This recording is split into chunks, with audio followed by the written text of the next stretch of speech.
Friends and neighbors, it's Tuesday at 2 o'clock. Your boxes have arrived. You're opening them. The comics are laid out. You're beginning to do your pulls. And what do you see on the internet, on the screen, but yet another week of white bald guys talking about the industry of comics from behind the scenes and in such a detail that most people really won't care. That's right. It's Comic Industry Insiders Live. We have a huge show this week. We have a big announcement that we're going to be talking about. We have a tremendous look at what we're calling comics aggregators or publishing aggregators. We have so many things, and I'm curious to know whether or not my buddy Brian, who was my counterpart. Oh, he's ready to go. There you go. I always worry I haven't vamped long enough because, he's got to get himself sexy. You know what I'm saying? He's got to do the thing. So, yeah. You're too good. You're too good. Well, I am actually currently downloading our slide deck so that I can upload it into StreamYard. So, that's why I have you vamping right now. I appreciate that. I can keep vamping on and talking a little bit. It's been a crazy couple weeks, especially for us here at Prana, as we're building a new program that we're going to be talking about. We've had an amazing team, two of whom are in the chat. If you are in the chat, if you're watching us live, we would love to hear what you're thinking. And we are constantly trying to put together a show that helps you understand the comics industry as it changes, as it is a dynamic living organism. And this week is no different. We've been looking at some of the changes to our industry, and both as a company, as Prana, we're trying to develop programs that will help grow it. And also as an industry, we're all just trying to make sure that we understand where all the pieces to this puzzle are fitting. It's been a real time. You know what I'm saying? It's been a real time of change, and we're glad to have you guys along with us to do it. Hey, Tommy. Hey, Jeremy.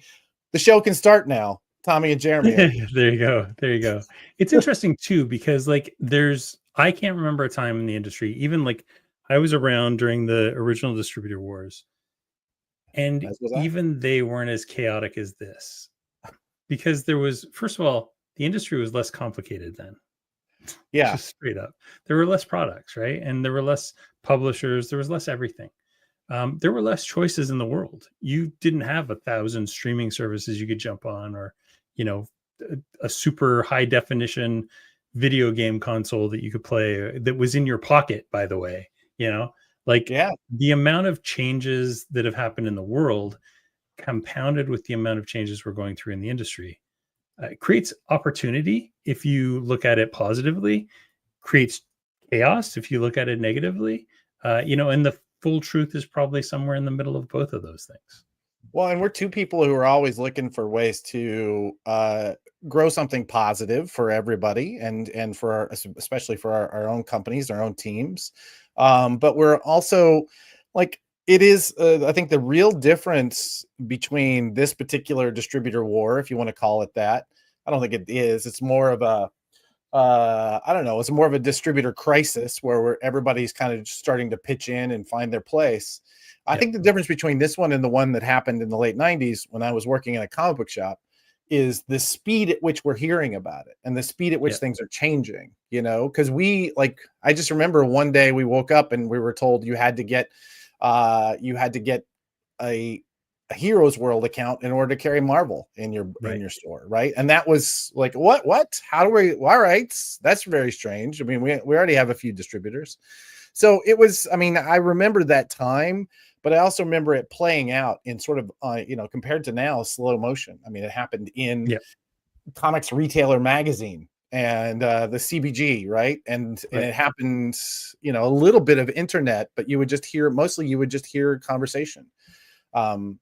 I remember very clearly during that period, the way that we found out what books we were getting each week was we would call a hotline, and a man named Jesse. Oh, what is Jesse's last name? He's married to Nancy McCann. I guess he'd be Jesse McCann. Jesse Leon McCann. That's right. Jesse's voice would be on this answering machine to tell you what books you were getting. That's how we got information back then. And and it was very too. time, right? Yeah. AKA Uncle Jesse on the Experience. Well, there you go. He's still around. He He's is a still big part of the experience, even if it is just for chaos. And if you wanted to call Diamond during that time, you always heard Nance Romer's voice. And so we all fell in love with Nance Romer's voice before we met her. St. Nance. Amazing. There you go. So yes, that's our old man trip down the memory lane. Was that enough time to get our deck up and running? Oh yeah, she's running. She's running. Oh, look at that. Yeah. So we're going to talk this week about what is an aggregator. This is the word that we're giving to services like what Massive is doing, what we're going to be announcing later on in this show. It is a way for publishers to participate in the direct market during a time when they're very limited bandwidth from the distributor side and from the retailer side. So these new service providers are popping up, and we're joining that field. And that we wanted to kind of give you an understanding of why they're necessary and what it is that they do. But before we do that, because we're a weekly show, we like to do some headlines. So we're gonna dig into some of those, and what is our first? What story did we settle on? Great question. Polybags, the return of polybags. So the polybag and more importantly, the blind bag craze is pretty much nuts right now. Just last week, both Marvel and DC announced new ones. DC's is for TCKO, and Marvel's is escaped me right now at this exact moment. On top of that, our friend Mark Spears here, who has Monster and the Wolf #1, is doing 70. Did I say 72 or 75? I think you said 75 different covers. 75 covers inside of this cover A. So the cover A is going to be a blind bag. And then inside of that will be 75 different comics, which I am fascinated to find out what the UPCs on those look like. That should be fun. And so this is, and then there's 4 other covers. There's going to be a B cover that is a 1 in 25, a C cover that is a 1 in 50, and a D cover that's a 1 in 100. DC's doing something with the DCKO book, and I think it was for Secret Invasion or whatever the new Ultimate Invasion, whatever the new Ultimate storyline that's going to basically end the Ultimate line. Because what better way to celebrate your best-selling comics than to cancel them all? Well, I see this as a really interesting opportunity for retailers. Specifically, one of the clients that we have at Prana is a company called VFriends, which is led by Gary Vaynerchuk. They were very early in making these sort of blind bag books that they sold, but they made them blind bag specifically because they're selling them on live selling first. And when you look at that whole culture of box breaking that comes out of like sports cards and and any other collectible cards where somebody is live selling, and I've heard about them auctioning off a book. Auctioning off cards before they open the pack, so that you don't know what it is that you're getting. That kind of it's dramatic. It's dynamic. It's a new opportunity, I think, for retailers who want to lean into that sort of drama.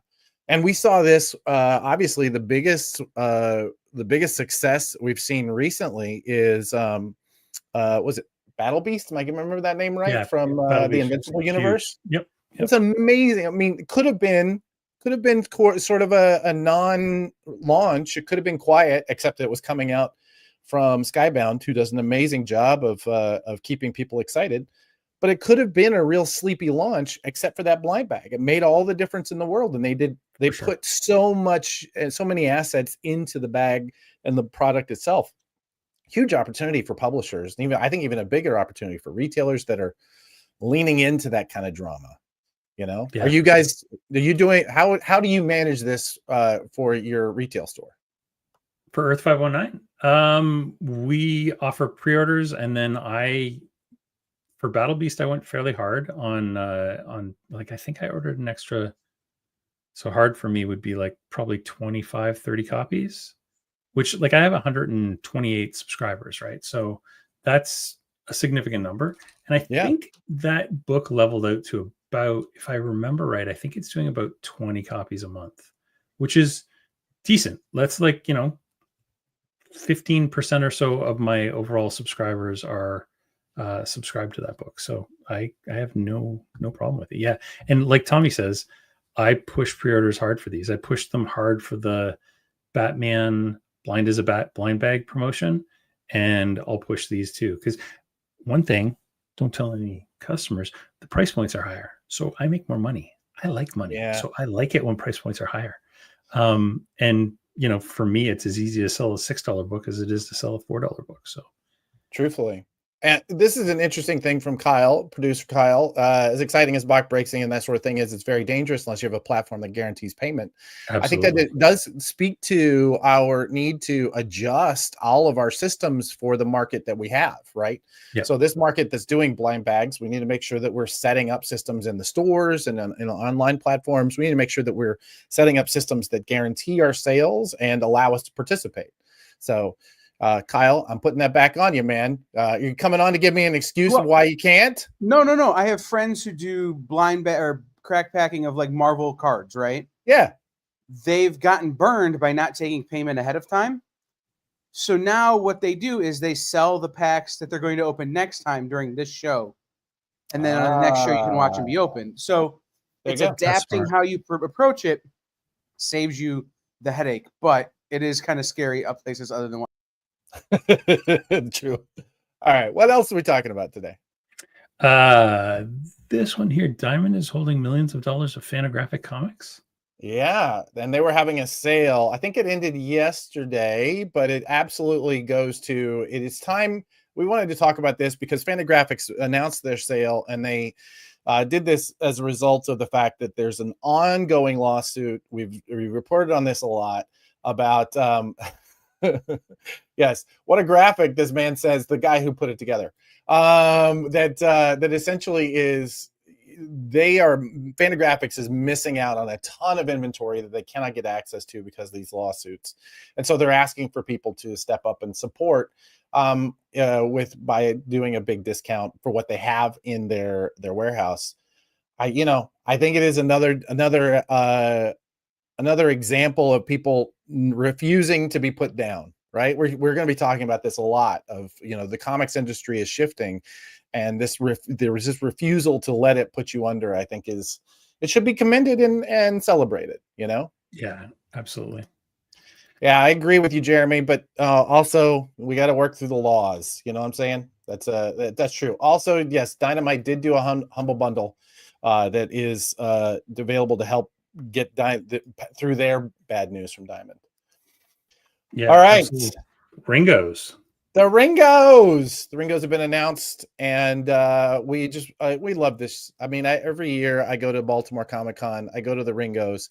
I will tell you, I take some personal responsibility for it being the Ringos and not the Harveys, because we read the rules one year at Valiant, and we became the most nominated publisher ever because we read the rules and we figured out how to kind of maybe hack the system a little bit. So it did take. But that said, I don't think that they did. I don't think that they did what am I trying to say? I don't believe that our friend Dirk Manning, who we're going to be talking to and actually hearing from later in the show, I don't believe he in any way hacked this system. He actually did put out a quality book, and they rightfully got a nomination. So please, if you can vote, go vote for the Ringos. It is something that we do for ourselves, right? These awards really should be something that helps us all build these businesses, Absolutely. Yeah. Awesome. Cool. Well, I think it's time for you to vamp a little. Do I have to? You got it. Every week, not only do we do this live show, we also do a podcast that we release on Thursdays. Blake, if you're in the audience, I think you are, feel free to let us know who is going to be on this week's show. We do a newsletter we call the Prana Bullet, It is our wrap up of the headlines that we think are the most important if you're trying to run a business in comics. And we want to make sure that if you need to see these kinds of changes as they're happening, very dynamic, we want to make sure that you get at least one last chance before the weekend in order to do that. I also use an opportunity. I also talk about all sorts of stuff. So make sure that we're there. Oh yeah, Jack DeMaio. We talked about Whatnot earlier. We're going to be talking to the man himself from Whatnot, Jack DeMaio, this week in the podcast, which you'll find out if you sign up. Go to pranadm.com and sign up for the newsletter. We'll get you the next one. Awesome. What is your new schedule? Because you've changed the schedule up a little bit. Like the podcast used to drop on Tuesdays, but I think it's Wednesdays now. Yeah. So it's let me see if I get this right. Blake, feel free to get me in the comments and tell me I'm wrong. We do the live show on every Tuesday. Every Wednesday, we drop the audio version of the live show. So if you are an audio file and listening on your way to work, feel free to download it on Wednesday morning. Then on Thursday, we drop video and audio of the long form podcast. And then on Friday, we do our newsletter bullet. We have something we're working up on Monday. It's taking a little doing, but I think it's gonna be worthwhile. It's gonna be worth the wait when you're ready. So cool. Well, there you go, folks. There's everything you need to know about Prana. Probably not. Let's talk about aggregators and not agitators, Jeremy. Not agitators. No. So yeah, there you go. It's an audio. See, I didn't know we were doing a following week. There you go. Next Wednesday. See, you get by watching it live, you get ahead of the game. Not only that, but we actually learn how our own system works. It's amazing. Listen, when you get to a certain point, you can't keep it all in your head. I try. I do try. Awesome. Let's talk about what an aggregator is. So if you can go back a slide real quick. Sure. I can aggregate that. So actually we've seen places like Massive Indies and what Prana is going to be doing. We've seen them come up as a result of the Diamond bankruptcy. And I think it was a long time coming. We talked a little bit about that with Michael when we interview him. But really, like, it's been one of those things that hasn't been necessary, but it's been necessary even before that. In many ways, Image Comics is an aggregator of publishers. In many ways, they are a publisher because they do take product and take it to the printer and do the solicitation and do the marketing and do the promotion. But many of the studios that work with Image do a lot of those pieces. One of my first jobs in publishing was working for Top Cow Productions, which was an Image studio. And we handled all of our own marketing and all of our own PR and all of our retailer relations. So in that way, Image kind of acted as an aggregator for Top Cow because they were handling our solicitations without handling all of those other services that go into publishing. IDW has done this over the years. Places like Derby Pop needed a place to go. They would go into one of these larger publishers so that it would be so that they could go through the system that the publisher set up, work with the deals that the publisher has with printers, with the distributors, with advertisers, all of those things. So this is not a new phenomenon, but it has become really important, right? It makes some sense. Am I wrong about that? No, that makes total sense. Yeah. Okay, good. So in light of the Massive Indies, in light of the Diamond bankruptcy, we saw several people come forward with a lot of solutions. We've heard from small distributors like Filbo is attempting to be a distributor for really small publishers who need a place to get into stores. But we also saw people who are trying to make sure that we are all together working together to get the books into the stores, even if you are a small publisher who doesn't have the same resources. And I think one of the most obviously the biggest one, we've already mentioned them a couple times, Massive Indies kind of stepped forward. And I believe we have an interview with Michael Calero. I think that's the next slide and the video, if we want to get that up and running. I think it wasn't something we were intending on doing I mean, coming into 2025, our focus was, solely on our massive publishing titles, and, we weren't thinking about doing this. And then when the Diamond bankruptcy stuff happened, we started we quickly pivoted. We were probably I think we were the first publisher to get out of our exclusive contract and go over to Lunar.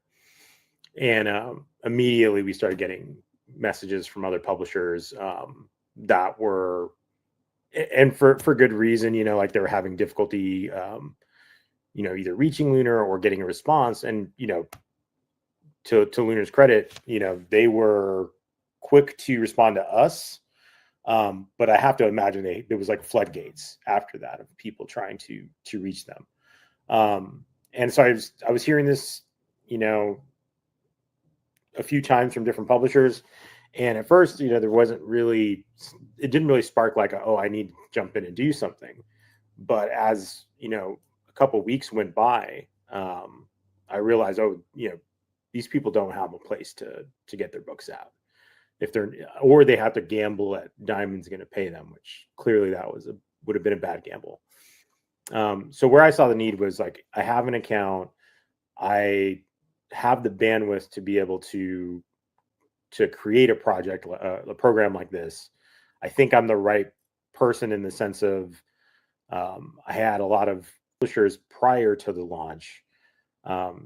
And I think, they had some trust in me that you have to have trust to do this. And so that was kind of where I saw the need, reacted very quickly. I think we built the program in like 2 weeks, really, from when we decided to try it. And, it definitely has seen some changes since we launched it. That's excellent. Thank you.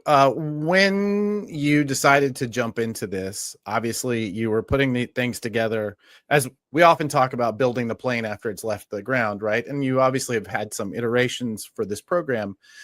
Can you talk for just a minute about what your experiences as a publisher have given you in knowing how to build that offer and how to build the service around what you're providing to publishers now? Yeah, I mean, I think everything I've done in comic books is from the publishing side has always come from like put yourself in the shoes of the creator or the other party. Because I've been on the different sides of this. I started out as an illustrator and writer, and got into the publishing side. So in this, I've been the publisher dealing with the distributor. I know what makes sense, what doesn't, and the things that the individual publishers were going to need as support in this, and what Lunar wasn't going to like why a program like this is necessary. Like if you're trying to onboard multiple publishers at the same time, you kind of have to build something that works for everyone and isn't a ton of additional workload. So that was kind of how I approached it, was let me build the system that works for this specific issue, and think about, okay, well, when it comes to like, for instance, percentages, I know how slim the margins are for a publisher. So I know that there's not a lot of meat on the bone to give away to a second distributor or sub-distributor. So I built something that I thought was fair.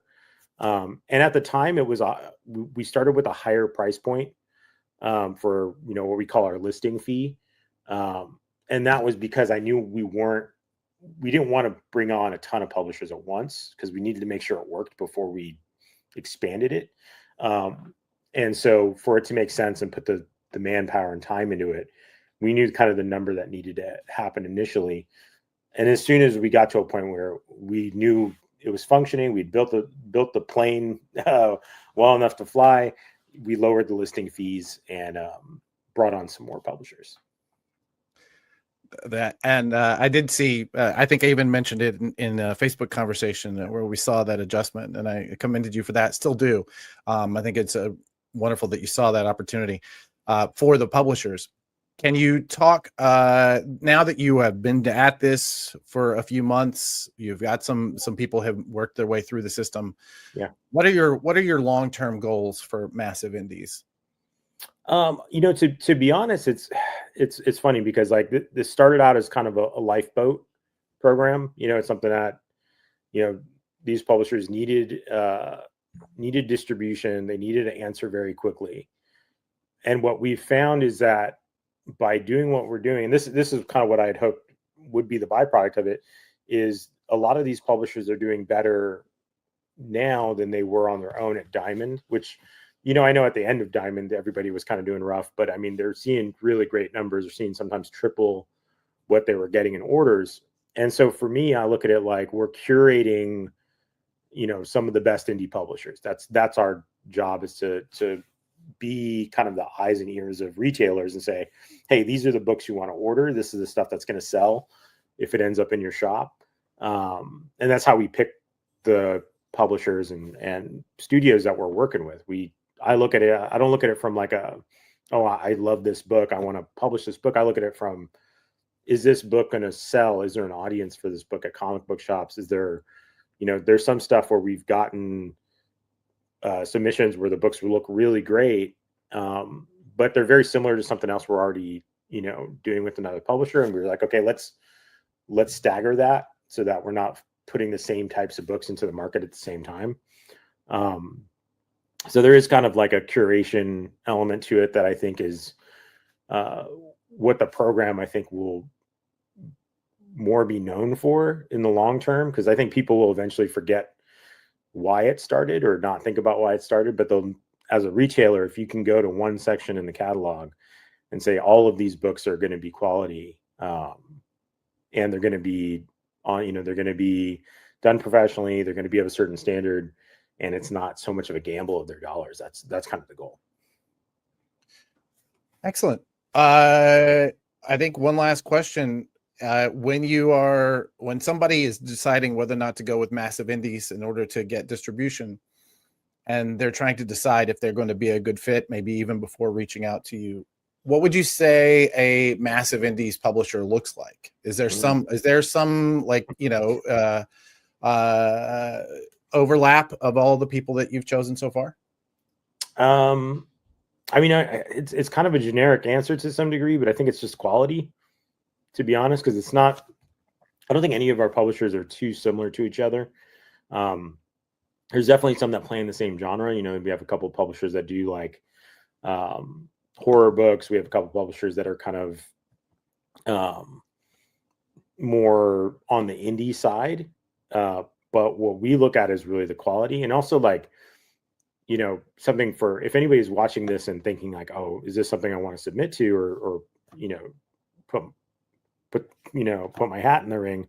I say make sure what you're doing is quality before you submit, because we got a lot of submissions at one point that were folks that were kind of not really ready. Their books were either early development, things like that. I think get what you're making together, make sure it's of a certain quality, make sure it's presented well. Like a lot of the links that we would get for our submissions would be like, thrown together websites, things like that. So like from the submission standpoint, this we're a sub distributor. We're not a publisher, so we're not taking that off the publisher's hands. So you have to be able to present a really great product. And then as far as like the deal itself, what I've kind of seen with what we're doing is like we're elevating things that are already great. So a lot of times the percentages that we take, the listing fee we take, is offset by like how much more these publishers are making. Wonderful. Is there anything we haven't covered? I appreciate you jumping in there at the last minute. I really do, and I know you're probably not completely prepared for the full pitch, but is there anything we should be talking about that we haven't covered? No, to be honest, the thing that I've been thinking about a lot lately is this, what this has shown me is that like publishers they could work together and elevate each other's product, but also like it's really a retailer program. At the end of the day, it's retailers who are buying these books, and we want to thank the retailers for supporting that, because a program like this would fail if retailers were like, you know. So to see them really step up and support indie books, and that's been a really awesome experience. I think what you're doing, like bring another option to the table, I think these are the kind of creative solutions that the industry needs, because I don't think the diamond way of doing things really was working. I've said for years that, like, you know, there's always that like comics are dying kind of thing, and but I think the diamond system was kind of it was a too big of a pond, where for a retailer, like, to get a catalog that's that thick and you don't know what the quality of the books you're going to get, whether they're going to be on time, all of those things. I like that we're starting to move in a direction where it's like maybe not as many options, but the comic book racks are looking really great right now. And, you know, we want to expand the program and hopefully be able to bring more folks to those shops. Absolutely. Bringing more folks to the shops and putting out quality work. That's really, you know, at the end of the day, it's what it's about for all of us, right? So absolutely. Thank you, brother. Really appreciate you jumping on today, and good luck. We'll see you in the catalog. Yeah, good luck. Good luck to you, my friend. All right. All right.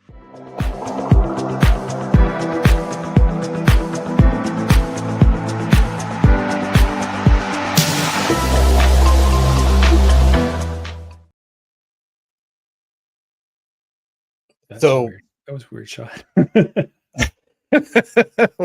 gonna get used to these transitions. So, listen, the idea that we're dropping in new video, I think that is something that I'm glad we can participate with. Yeah. So yeah, what I liked what Michael said was the focus on, you know, having publishers focus on quality first. I think is one of those things that really cannot be overstated. Is that at the end of the day, you really need to make sure that you are putting out the best possible product you can before you start thinking about distributing or marketing or any of those things, right? For sure. So, yeah. What is, like, explain to me the whole kind of life cycle of the aggregator. So the aggregator really, at the end of the day, is an intermediary that refines down the amount of work that needs to be done. For the retailer, we as he mentioned, the diamond catalog got to a place where it was just huge and unwieldy. Like, we were going through hundreds of publishers at any given time, whereas an aggregator can really refine and curate the kinds of publishers that are going to get seen, even though they are small enough that they maybe can't afford the sort of back end staff that needs to be happening. So it refines for the retailer what the offerings are and what, you know, brings best practices to those publishers. For the distributor, it refines down to having one single point of contact, right? So with massive indies, they only have to deal with Michael, even though he's covering lots of different publishers. With our project, the same. Like, we are going to be bringing our publishers to distribution, and they only have to deal with us. It's a single payment that we distribute. It's a single person putting metadata and solicitation info in. It's refinement for them, right? And I would say that, generally speaking, those being the two big stakeholders, anything that reduces the amount of friction of products coming to market is useful, because there is just so much friction getting a product into market. Sure. So yeah, I would say that's generally what it is for. And so it is those three tiers of refinement that really an aggregator steps into. It's knowing what best practices are for information and solicitation and metadata. It's being able to say, this product is ready. Maybe it's not ready. We need to make sure that is of the same standard of the rest of the books that we're putting out.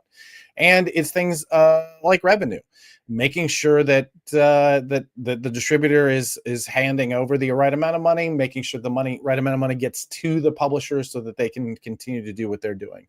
It's a lot. There's a lot of service and a lot of hand holding and a lot of being an intermediary that takes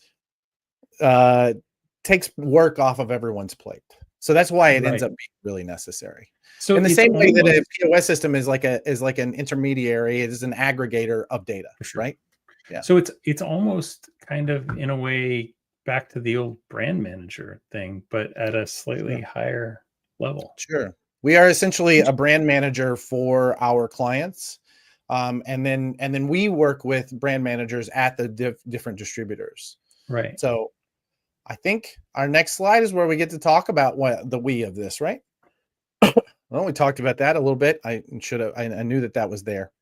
So here's the things that includes is the benefits. We're lowering the staffing needs of the distributor. We're lowering the staffing needs of the publisher. We're increasing the resources that are available for both of them. So as a result of this, the distributors are not dealing with all of the submissions that we're dealing with. And they're also not having to teach every new publisher how the whole system works. And which all of this increases the bandwidth of everybody. Like, it allows us to really focus on communicating to the customer and communicating to retailers. And it allows retailers to have a single voice that they can deal with rather than have to deal with a cacophony of different publishers. So it just reduces down the number, the points of contact in this whole system that we do. Yeah, I'm going to make a humble suggestion. I think all aggregators should be part of Comment. We're gonna get into really, really having you guys, not only provide your feedback, which is super important, but understand kind of the whys, because there's a lot of stuff we do that we explain the hows, but we don't tell you the whys, right? And I think understanding some of those whys, you and I have had some really good conversations where you're like, why are you doing this dumb thing? And then I go, this is why. And you're like, oh, yeah, we do. It's usually the other way around. It's usually, why are you doing this dumb thing? And then I explain it and you go, oh yeah, I guess we have to code around that. Well, and there's that too. Yeah. I think it's a give and take, but it's important for that communication to be out. So yeah, aggregators all join Comment and we will get you on the next thing. Awesome. This is the one piece I wanted to cover because it's something that has happened a lot inside of the conversation around distribution. I don't believe distribution is a right. It is a resource that it has a finite amount of, there's a finite hole that all of the product can go through. And if you assume that you have a right to that finite resource, that's how the resource becomes so spread out that, say, a monopoly gets into a place where it can go bankrupt, right? Yep. It is that refinement that is necessary, and you need to be prepared if you're going into the market. So having people who are there to kind of withhold those standards or uphold those standards, I think is really crucial for our industry to keep growing, Also, getting distribution without all the other pieces in place is a surefire way to bankrupt yourself. Right? Like, if you don't have all the pieces to support that distribution, you may think but we don't know what we don't know. And that is the scariest. That's the thing that bankrupts us, right? Like, the unknown unknowns that I always go back to Donald Rumsfeld, who was an evil piece of crap, but he did that whole known knowns, known unknowns, and then your unknown unknowns. And it's like, it was so silly sounding, but it's so true. Your unknown unknowns are the things that are going to trip you up, and they're the things that aggregators can provide. Jeremy had a really good question here. At the risk of repeating myself, are aggregators responsible for clean metadata? I mean, I will say we're responsible for working with the stakeholders to make sure the metadata works for all of them. So we're going to get into a little bit about some of the challenges of working with different distributors a little bit later in the show, but it is our responsibility to understand the system as well as it can be understood, and to explain to our publishers why things are the way they are, is those known knowns, right? And so sometimes there are mistakes, but sometimes there are programs that don't fit the metadata, right? And so it is our job to help try and make that work, even when it feels like it's a square peg in a round hole. So, yeah, absolutely. So this is where we're going to bring on. I do want to note our new direct market specialist, Keith Davidson. This is not how his last name is spelled. Oh no, we won't even show that. We should show. It's a good design, but this is not. It should have an E in it, and I'm hitting the shame bell for poor a Blake. member of our team. But listen, Blake was working real hard, and this came together so fast. This You was did it such came a at the great job. last minute. It really did. Keith, I know that you are in the green room. Can you join us? Hey, buddy. Hey, I want to thank you for joining us today, but also thank you for wearing a hat so it's not just three bald guys on the I screen. know I threw it on just to differentiate myself. Welcome aboard to the Prana team. We've really enjoyed having you. Keith comes with an incredible background in comics. Can you give us just a quick nugget of how your bona fides? Sure. Yeah, I've been in comics for 25 years. I started out doing editorial work for Sirius Entertainment back in 2000. I worked at Diamond Comic Distributors for 6 years. And then ever since then, for the past 15 years, I've been doing either marketing or sales or both focus for Avatar Press and Dynamite Entertainment and IDW Publishing and Mad Cave Studios. So yeah, I've been around. You sure have. And learning the direct market and all of its little ins and outs. It's there is no college course for it, is there? It's a tragedy, really, that we all have to learn this on the go, right? Yeah.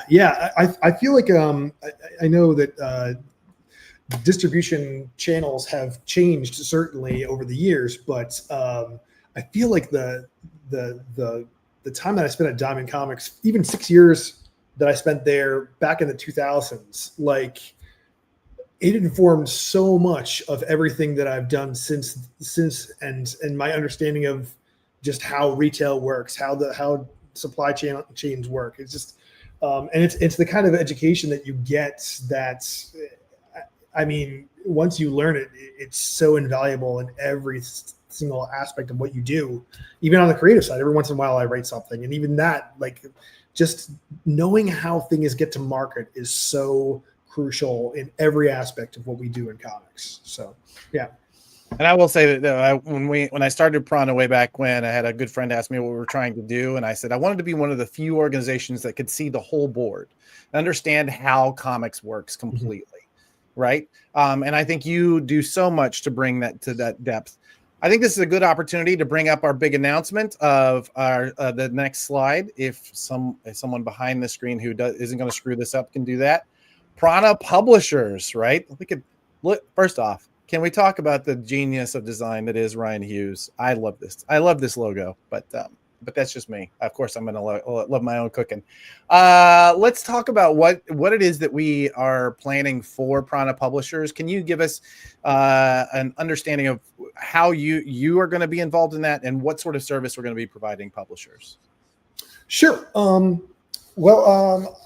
I think that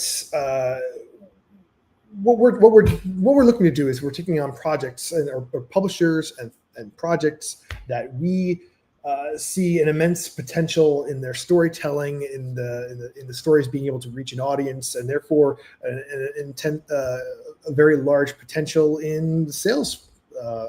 And we're bringing value to our partnerships with these different publishers by being able to communicate those strengths to the marketplace. I think I've been around the block for a while, and I know a lot of retailers. I adore Comics Pro, and I used to love going to Diamond Retailer Summit when that was there. So I definitely know lots of different channels to reach out to retailers on a direct basis and be able to represent the product. I feel like Prana taking on these different publishers, it's an endorsement of how good a quality the projects are, and I'm going to be reaching out to retailers through every possible avenue that we've got to make sure that they know what the product is and they know that it has great potential in their stores. Love that. Thanks so much for doing that. We can talk about the fact that this is a program that's already underway. When we talked about Michael building a plane while it's already off the ground. This actually is we're about to announce our second publisher who's joining this. Our first was Main Entertainment with a book called The Last Spartan. We're going to talk about that in just a minute. But we can talk right now about our next client. If you want to bring up that slide, folks. Yes.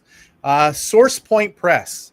We are involved with SourcePoint in their return to the direct market and bringing these books to retailer shelves in our little piece of the world, and making sure that they get the best possible representation in that.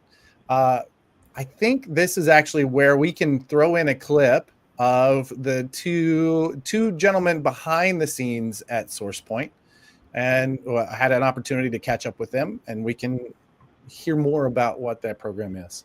And so it got to a point where, as we had to halt things and cancel all these series and stuff, the lights were on almost for Dirk exclusively. And that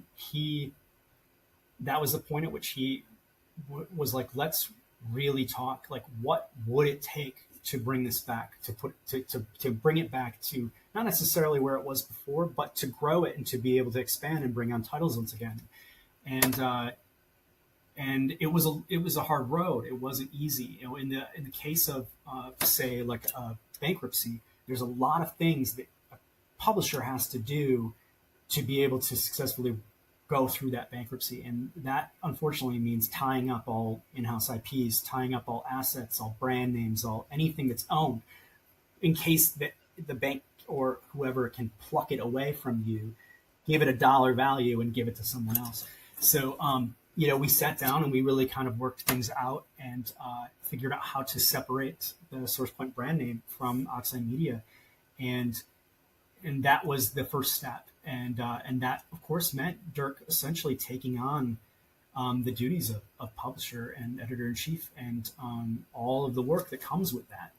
But, of course, there is no money that comes with that either. So, what's it going to take to get things rolling? How do we make our best, first step back into the world? And Dirk has been the catalyst for all of this. And Dirk kind of dragged me back too. And he wanted me to still be involved. He wanted me to be attached because been here since the very beginning, and he also has a great respect for my my expertise and knowledge. So now we're taking that shot. We're taking that risk again because it's worth it, and the creators are worth it. They need the home. Yeah, that was Josh Werner, the CMO. I can't remember exactly what his title is. Josh is the kind of the through line of SourcePoint through to where we are now with Dirk Manning coming on to bring SourcePoint back. What do you think? Where do you think retailers are going to be? How should they be focusing in on a product like SourcePoint? Like, why is it important for them to have something like this on their shelves, and how can they think about that? Oh, geez. I adore the kind of storytelling that SourcePoint does have. I love their library of horror. I've always felt that there's been a marketplace for horror in comics that has been untapped. Obviously there's plenty of publishers who do horror, but I feel like you can go further. There's more of an audience out there. They're always hungry. I'm looking forward to delving into their library and being able to really pull out what the real strengths of every new product is that they're going to be putting out every month. Yeah. Awesome. Well, thanks for that. I really appreciate that, Keith. For the rest of you comics retailers, we are going to be bringing SourcePoint to, I believe, the catalog later this year. We're still working out those details, but there will be a big announcement coming up shortly, both about our friend Keith here, and that is how he spells his last name, and all of the long list of incredible work that SourcePoint is going to be doing. We do have some really great video. I think we're going to put together a quick package that we'll run on our regular channels later on. But thanks so much for joining us, Keith. Really appreciate that. Great. Very happy to be here. Thank you so much for having me. And I look forward to working with folks moving forward. Absolutely. Awesome. Thanks so much. Brian. Yes, I'm back. So let's talk about like what the role of these places like ours, like Prana publishers, and places like Massive Indies. Let's talk about the role that they have in the backend data. You referenced that for a little while as well. Yeah. Can we? Let's just dig into some of that. Did you give a quick pre-order shout out? I really should. The Last Spartan is currently on FOC. If you are a comics retailer, it's not currently on FOC. Not currently. FOC is coming up, right? It's the coming 29th of September, I think. Is that right? That was yeah. Okay, there you go. Just checking. I'll confirm it. Just give me 1 moment, please. Please vamp. I'm vamping. September 29th, September 22nd. There you go. 2025, and the ship date is my birthday, October 15th, 2025. There you go. Thank you, Megan. Megan is the keeper of all the data, and there you go. I get things wrong. Awesome.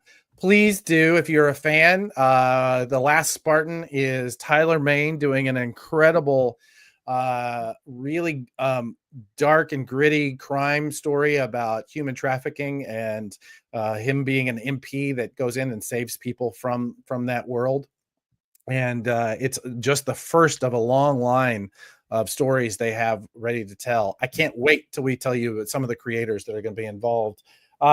This one has Christopher Priest writing, and it's fantastic. It absolutely is wonderful. If you're interested in some more information about The Last Spartan, I highly recommend you check out their fantastic website. This really talented web developer who's kind of been retired from web development for a number of years put this guy together, and it's just such a great website. And it does have, like, honestly, it has all the story information. You'll find all the information about the actual project here. It's really, really cool. I had a great time putting this site together and got to have a couple times where Wolverine or Sabretooth called my phone, which gave me untold nerd points with my son, which was great. Oh yeah, no, I was just chatting with Sabretooth, whatever. Awesome. Yes. So let's talk about metadata, because all of the things that we're talking about are complexities on top of a system that was built for the Diamond catalog and the Diamond way of doing business, right? In many ways, that everything that we're building began with that team at Diamond trying to just figure out what they needed in order to get books into comic shops. And we've all just been building on top of that platform ever since. So what does it all mean for us as an aggregator and you as a POS system and the stores together? What should we all be thinking about in this world? So yeah, for the longest time there was the Diamond way of doing things, which was good. It wasn't great, it wasn't perfect, but it worked. And Diamond did a lot of really, really important things. Like in 2009, a lot of people don't know this. Pre-2009, if you grab a comic, every 12 months, they reuse the same UPC code, which is how magazines have done it forever. In 2009, Diamond implemented the Final Five, right? The Final Five issue cover and printing kind of concept, which was so far ahead of its time, really. And they enforced that. You could not have a comic published if you didn't have that Final Five. And that was one of the jobs of the brand managers, was to maintain that metadata, to make sure that you were using the right formats for your barcodes, all these little things that, we don't even think of because they were a muscle that we didn't have to use. It was just unconsciously happening. So when Diamond started kind of going away, and more importantly, when we had new distributors coming on board, they didn't have any of that institutional knowledge. They didn't know that these things were necessary and that without those things, things would break.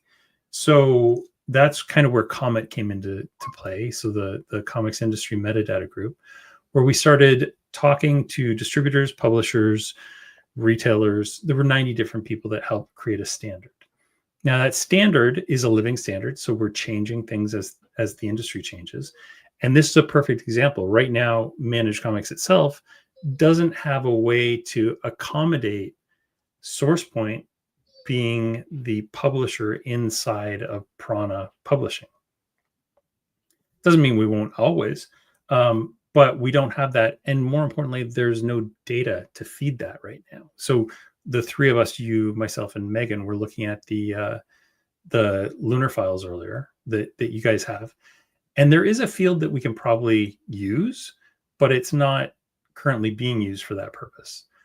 So right now, like with massive indies, we don't actually know which sub publisher anything belongs to. It all comes in as massive. So that's, important both to the brands and I think in some ways to consumers. Consumers who are looking for Coffin Comics will want to know when somebody is distributing Coffin Comics. And if that brand never gets surfaced because it's part of massive indies or Prana or IDW or whomever it is, that's a bit of a disconnect with the market. So this data I think is important, and making sure that we're communicating it to everybody, from publishers all the way down to the actual creators who should be thinking about some of this stuff as well. That's an excellent point, and I think as a result of that, we do have a polite request. If you we don't do, mind. yeah. We want to speak to our friends at the distributors, our friends at Lunar, at Penguin Random House, at Universal Distribution, at the newly owned Diamond Comic Distributors UK. We'd like to politely request that we know from talking to you that you all have plans for bringing on the Comet standard for comic shops for that metadata. We would love it if you could escalate those efforts and work that into your systems sooner rather than later. It would allow people like us, the aggregators, to be able to both provide the service that we're going to be providing to you and to promote those individual publishers. It allows you to do a whole lot of other things that we've talked a lot about on this show, and that Brian and Django and Jeff and Katie and what's her name at PRH? I can't remember her name. Am I freezing? Are you freezing? Are we freezing together? Okay, great. Oh, never mind. You mean Jess? You mean Jess? Yes, thank you. Jessica. That's right. Well, the thing they worked so hard to build. For a minute there, I thought we were both in trouble. They did such an incredible job with the Comet standard, and we would love it if you could, just decrease the timeline with which we all adopt this thing. That would make all of our lives that much easier. I will tell you, I have files regularly dropped. I literally need to just start ingesting them from Penguin Random House. And one of the major things that I went to Montreal for was to talk to Universal about Comet, and they're like pushing full steam ahead. So these are things that are getting done. And I know that Lunar has plans. And it's just, Lunar is resource constrained just like the rest of us. So absolutely.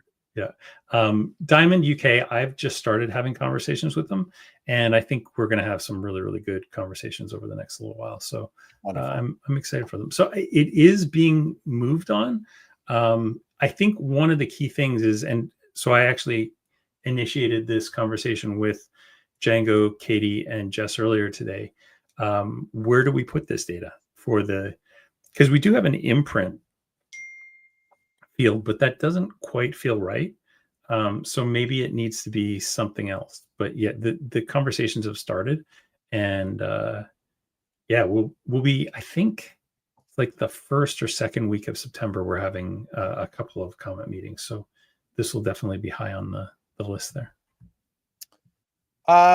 So let's talk about our takeaways. We're coming in on the end. I think we're going to run a little bit long, and we have a nice little video from our friends at SourcePoint that we want to end with. But let's talk about our takeaways. How can the stakeholders that we're dealing with now, how can they start thinking about these things? So yeah, our retailers, we're going to always recommend keep stocking and selling indie publishers. It's another way to diversify your sales and weather hard times, and also build a different audience from just the mainstream, Marvel, DC, and Image. Folks that like the indie stuff tend to come in more consistently to get that stuff as well. So really, really stoke that fire and keep it going. Publishers, you don't have to do this alone. There's partners who are available to help you build. So you need to focus on the quality before you're focusing on distribution, but they can handle all the things that you don't know, those unknown unknowns, or actually there are in fact known unknowns. You just don't know that they're unknowns. And finally, distributors, comet or bust. Bring it on. And I think Let's go. everybody is rowing in the right direction. We just don't want to lose momentum, and we've lost a little bit this last year. To be honest, Django and I have been overwhelmed with like 1,000 other things since January, and we haven't really pushed the group as much as we need to, and we're going to rectify that starting in September. So yeah, there you go. Wonderful. I have a quick request. Let's hear it. I built a little tool called the Publisher Locator that is available at cometstandard.com/publisher locator. And it's literally just a dumb Google sheet, but you can comment on it and say that this distributor now carries this publisher. If you go to that thing, you leave the comment, one of us will review it and change the status of that thing. And we're hoping this will create magic. Eventually, probably build a better tool than this, but we really need to start figuring out where people are landing, because it's not currently easily being communicated. And most importantly, the diamond side of the ledger has a lot of distributors or publishers that I just don't believe are still there. So we really need to start getting this updated. So publishers, if you're listening to this, please go to cometstandard.com/publisher locator and help us figure out where you are. It'd be super helpful. And I'm just going to please jump. Now it's time for you to pitch something. Let's hear it. I'm going to pitch something. Great. Yeah. So Oryx, which is the next generation of managed comics, it's we're still going to have the Shopify version, but we're building a version that is specific for RMH, Lightspeed, and other non-Shopify users. We have a wait list right now. We are literally about to uncork the bottle and bring like 40 people onto this thing. And I'm pretty excited for it. There's going to be a lot of announcements around this stuff in the next few weeks. But yeah, definitely get there. Go to managedcomics.com and add yourself to the wait list. This is huge. This right here. Go back really quickly because I don't want people to lose it. This is an incredible piece that you built. Like this is one of those saving comics moments where you guys jumped into a need that was absolutely crucial, and I think you're filling that really wonderfully. So thank you. Yeah, I'm really proud of my team. Like we did it. We got the core of it put together in like, I think it was 8 days. And then we basically spent a week or two kind of fixing the little bugs that were going to get introduced from an 8-day creation of a product. And the stuff that we've got going on right now, and the one thing that, oh God, I want to show it so badly, but I will not. When you guys see a couple of these things, so the one thing that we're working on is bigger than just managed comics. It will be for the entire comics industry. And I think it's super cool. I'm so proud of it and excited to see it get out there. So yeah, it's can't wait for that. Maybe you can spend one of these episodes talking about you, and it won't just be a product show. Absolutely. Let's say one last thing. Please do get on the list. We do this. If you go to pranadm.com right now and hit the sign up button, we'll make sure to get you into the Prana Bullet. This is it's a real quick in and out way of what are the highlights, what are the things we all need, and want to make sure that you get that. And finally, we want to end. I will tell you, this was a new sort of format for us. It was the first time we ever recorded video from somebody else and then brought it in. And so I don't know if you noticed that there were a little bit of hiccups, but man, we're getting better at it. We have one quick little montage from our friends at Source Point that includes Josh Werner and Dirk Manning, where they talk about why they went ahead and jumped on with Prana. And listen, we're so proud of it. We wanted to end with that. Thank you for jumping on once again and joining our live show. Please do, if you haven't already, like, subscribe, and hit the alert button so that you know that it's showing up in your feed when we drop. And if you're out there selling comics, if you're out there making comics, if you're out there buying comics, we want to say a hearty thank you because you guys are the ones that make all of this work for us. And Brian and I really aren't much good at much else. So we appreciate you keeping doing what you're doing. All right, Brian. Thanks so much, buddy. Kyle, thank Yeah. you. Michael Calero, thanks for coming on. Josh Warner and Dirk Manning, thanks for the kind words that we're about to show everybody. All right. Namaste, y'all. Namaste, y'all. We are going to augment what creators are doing. Prana will augment what SourcePoint is doing. I was very transparent with you about this is what my capacity is, this is what our capacity is, this is what we can do, this is what we need help on. And what we need help on is what Prana specializes in. Because you understand the industry inside and out from a lot of different angles. So many people, like consulting agencies and such, they really have a very limited view and a limited scope. You really understand the full picture from all angles, and I felt like that was really important. Not only are you well respected in the industry, and you have all these great connections that you've built and partnered with, but most importantly, you would understand what SourcePoint is at its core.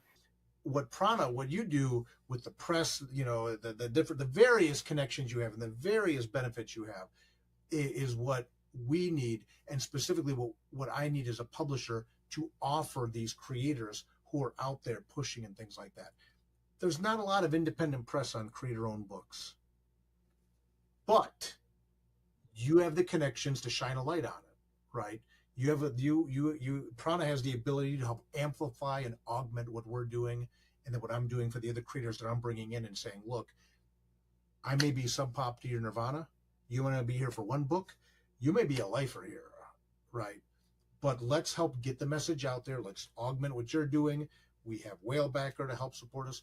Now we're partnered with Prana to help us and really just do things right and just continue to keep the integrity of the creative process there while also honoring it as a business. For us to take these steps and make these connections, it's your guys' opinions I respect most.